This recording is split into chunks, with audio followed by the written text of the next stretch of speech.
Hello everyone, আসসালামু আলাইকুম। আজকে আমি হাজির হলাম আপনাদের সঙ্গে শেয়ার করব আমার চকলেট কেক রেসিপি। তো চলুন দেখা যাক কীভাবে আমি চকলেট কেক বানাই। আপনারা চাইলে আমার কাছ থেকে চকলেট কেক অর্ডার করতে পারবেন। যারা আমার কেক নিতে চান তাহলে আমার পেজে ইনবক্স করবেন। আমি সকল ধরনের কেক অর্ডার নিয়ে থাকি, যে কোনো ফ্লেভারে দেওয়া যাবে আর কাস্টমাইজ করা যাবে। আমি কাস্টমাইজ কেকও অর্ডার নিই। তাহলে দেখুন, আমি এই চকলেট কেক বানিয়েছি আগে থেকে। এটা ছিল 2 পাউন্ডের কেক। এটা গায়ে হলুদের জন্য একজন অর্ডার করছিল।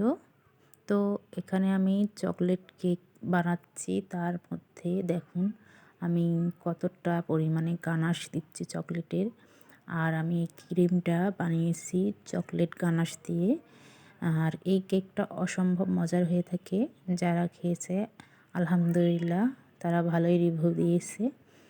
আর আমি চেষ্টা করি ভালোভাবে কেক তৈরি করার জন্য, কেননা আমার বিজনেসের আশা করে আমি করি না, কিন্তু কাস্টমাররা খেয়ে যেন ভালো রিভিউ দেয়, এটাই আমার ইচ্ছা।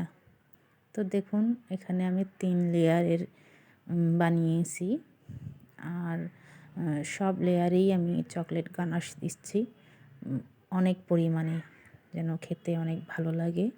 আর কেকটা যেন অনেক সফট হয়, খেতে অনেক মজার ও টেস্টি লাগে, তাই এখানে গানাশের পরিমাণটা অনেক বেশি দিচ্ছি। এই তো আমার চকলেট কেকটা রেডি হচ্ছে। আমি সব ধরনের কেক নিয়ে থাকি।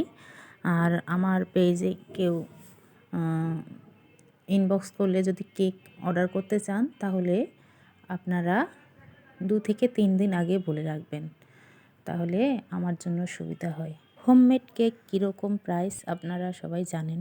যারা হোমমেড কেক নিয়ে থাকে তারা সর্বদাই জানে কেকের প্রাইসটা কীরকম, তাদেরকে তো বলার লাগে না। আর কিছু কিছু মানুষ আছে, তাদেরকে এতবারও বলেও তারা বুঝতে চায় না যে হোমমেড কেকের প্রাইসটা এরকম হবে। তো যাই হোক, আমরা এত কষ্ট করে, এত মন দিয়ে, এত সুন্দরভাবে কেক তৈরি করে থাকি, তবুও কিছু কিছু মানুষ আছে সেইটার প্রাইস দিতে তাদের অনেক কষ্ট হয়ে যায়। আর এই কেকটা বানিয়েছি আমি অনেক রাত জেগে, অনেক রাত পর্যন্ত এই কেকটা বানিয়েছিলাম। তো এখানে আমার কেকটা লাস্ট ফিনিশিং দিয়ে আমি ফ্রিজে রেখেছিলাম।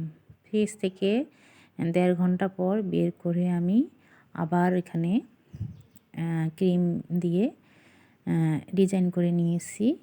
তো এখানে আমি ডিজাইন করে নেওয়া হয়েছে। আর আমি পরের দিন এটা সকালবেলা ছবি তুলেছি। তো আমার কেকটা কেমন হয়েছে, আর আমার কাছ থেকে কেউ যদি কেক নিতে চান, তাহলে অবশ্যই আমার এই পেজে ইনবক্স করবেন। তো আজকে এই পর্যন্তই। আল্লাহ হাফেজ।